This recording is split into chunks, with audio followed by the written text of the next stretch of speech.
Ayan, nandito tayo ngayon sa museo dito sa may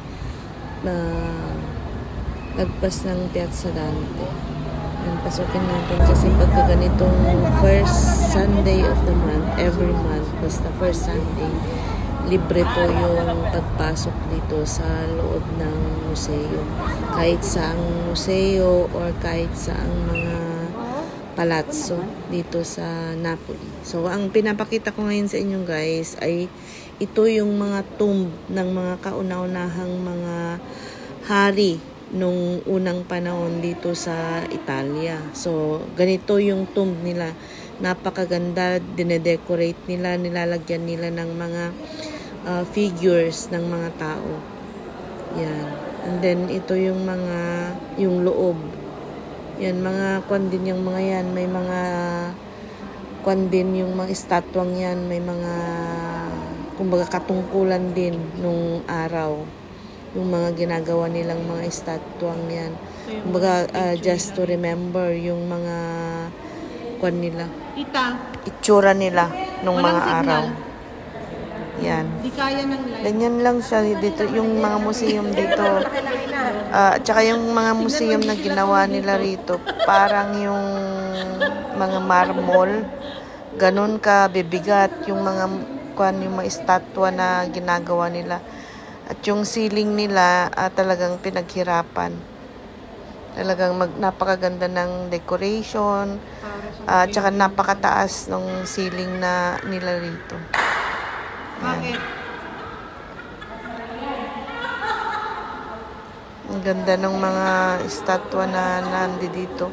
Yung iba pa nga, kwan pa yan, mga nahukay pa nung mga araw, yung mga lumubog or natabunan dun sa Pompeii.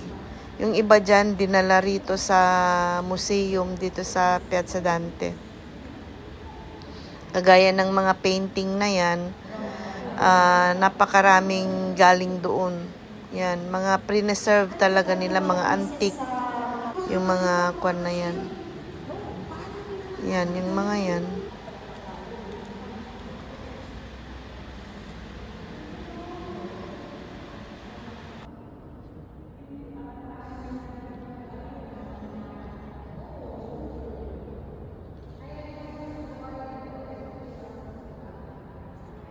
Mga kwan yan, mga antique na mga paintings na mga yan. Kapag lumabas na dyan sa kwan na yan, sa kwadro na yan, pulbos na yan, kaya hindi siya pwedeng matanggal sa mga kwadro na yan kasi napakatagal na panahon na yung mga kwadrong yan. Yung mga lahat ng mga estatwang yan, mga marmol talaga yan. Tapos yung mga kabayo na yan, yung mga yan. Yung iba dyan galing sa Pompeii.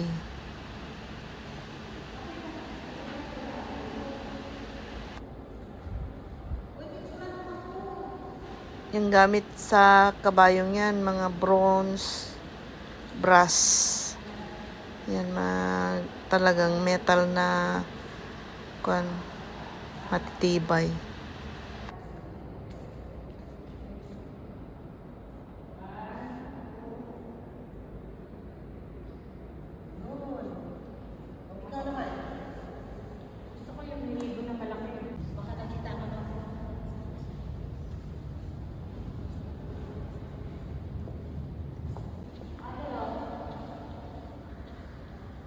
Ang daming mga pumapasok na mga tourist para makita yung history ng Italy or ng Napoli.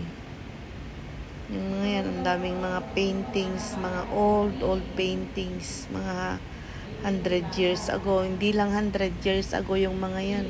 Actually, mga AD pa yung mga nakalagay dyan sa mga paintings na yan. Kaya yung mga tao rito, talagang preserve talaga nila yung mga ganyang klase na mga paintings. Tsaka kapag binentay mo yung mga yan, super mahal. Milyon ang halaga. Yan. Itong mga yan, mga gamit yan ng mga kauna-unahang mga hari. Tapos yung yan, Kala mo mga decoration pero mga tomb pala yan nung mga kauna-unahang mga hari, reyna, ganyan ang mga tomb nila.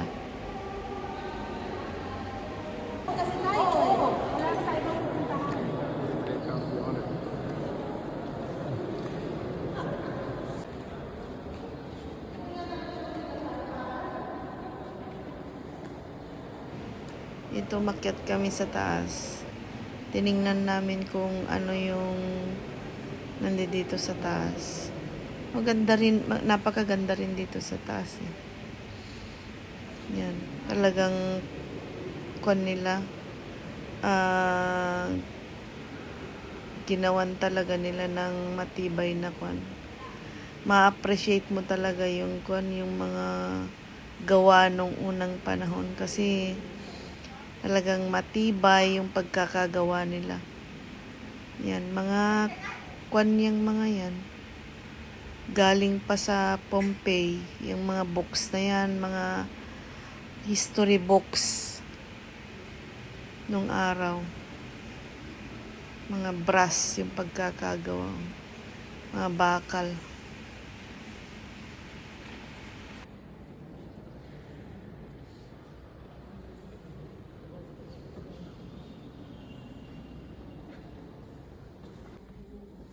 Sige mo yun, yung mga kaliit-liitang pieces talagang no?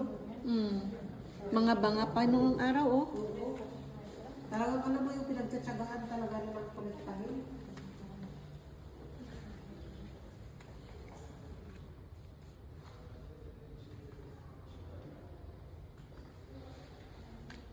Kung titingnan mo yung history ng kanyang itong mga to, mga pira-piraso ng mga basag-basag na mga banga na galing sa Pompeii kung saan 1,000 years ago kung siya natabunan yung isang place, isang community doon sa Pompeii. At nung hinukay ng mga archaeologists, marami silang mga nakuhang mga artifacts or mga antiques, mga banga doon sa lugar na yon. And then, yung ibang nakuha nila doon sa Pompeii, dinala nila sa museum dito sa may Piazza Dante. Tignan mo, lalaki ng banga nila, oh. Alam mo, ganyan yung mga lagayan ng mga alak nung araw, di ba? Oo, ganito nga. Ganito yung mga kanila. Ganda no, parang totoo.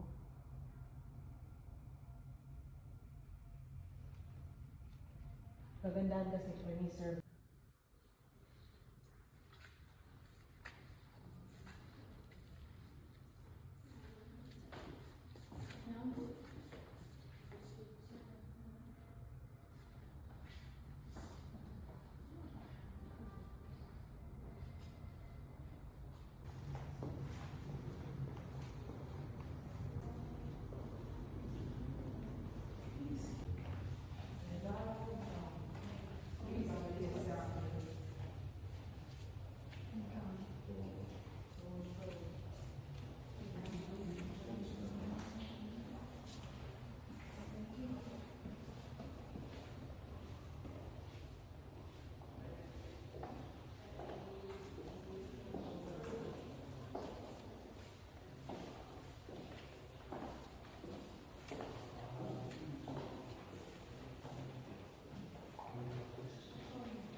Tingnan mo itong mga to.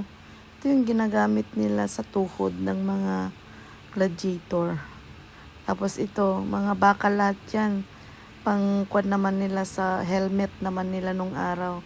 So, tingnan mo kung isusuot mo yan, ang bigat-bigat, ganyan yung mga kuan nila nung araw, ginagamit nila.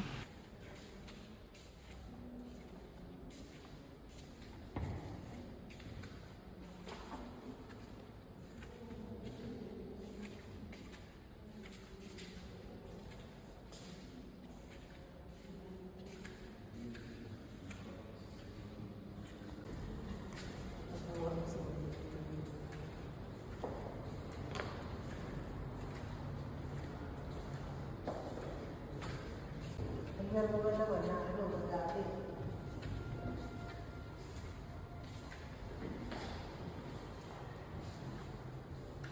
Ano yung board?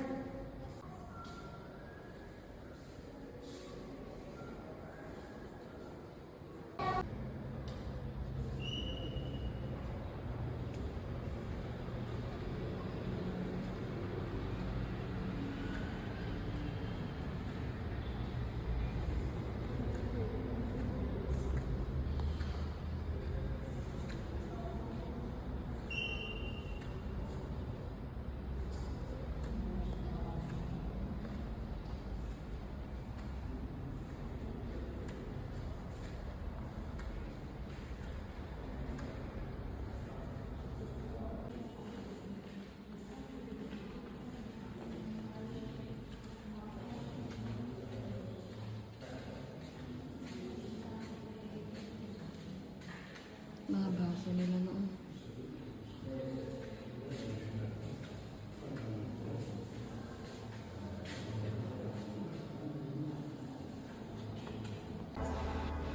Ito yung map ng Pompeii na natabunan. Yung mga ibang nandito sa kwan, sa museum na to, galing sa lugar nito na natabunan. Kaya ginawan nila ng mapa dito sa museum yung Pompeii.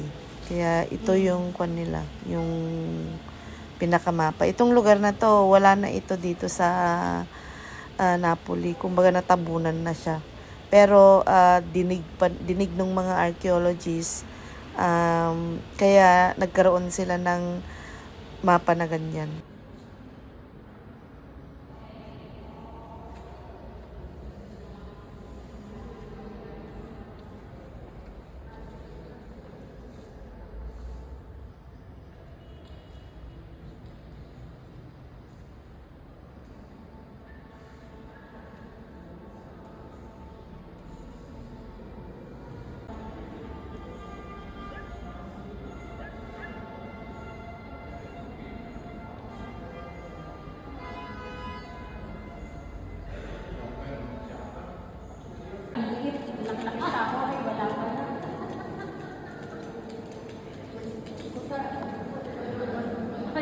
Sabi ko, puputan mo nga ako. Ay, picturean.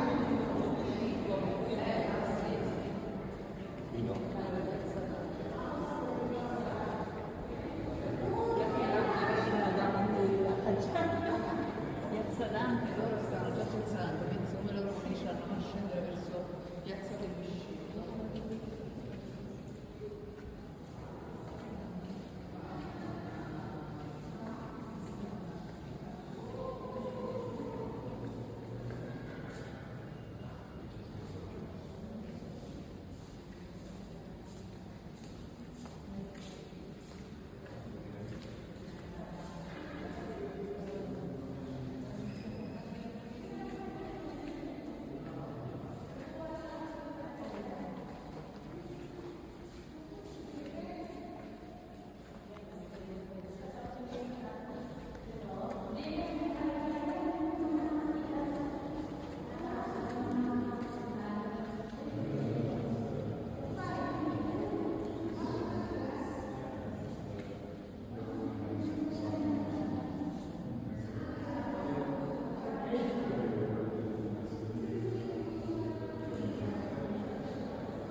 Maya-maya ano na yan.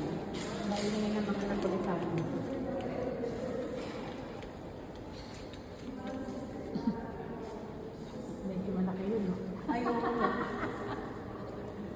Huwag na. Ito pa, ano to? Ang sagwa sa picture. Arcobispo yan. Sino ba yan?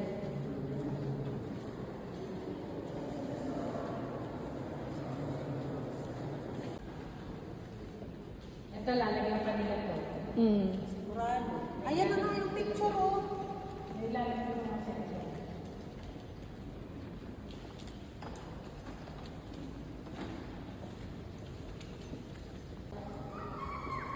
Bakit? Sino bang gumawa ng mga statuan?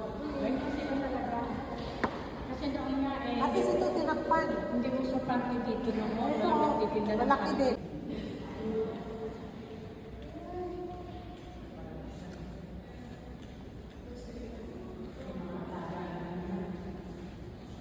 Ay, pati mga aso.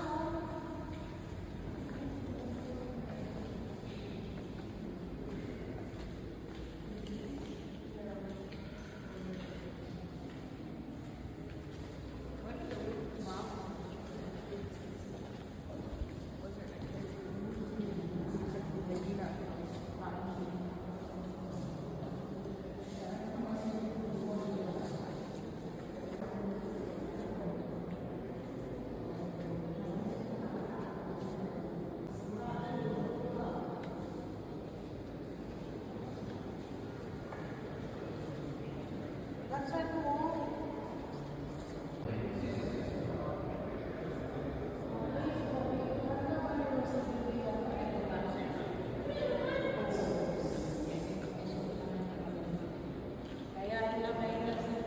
Parang kung ako natakot dumaan.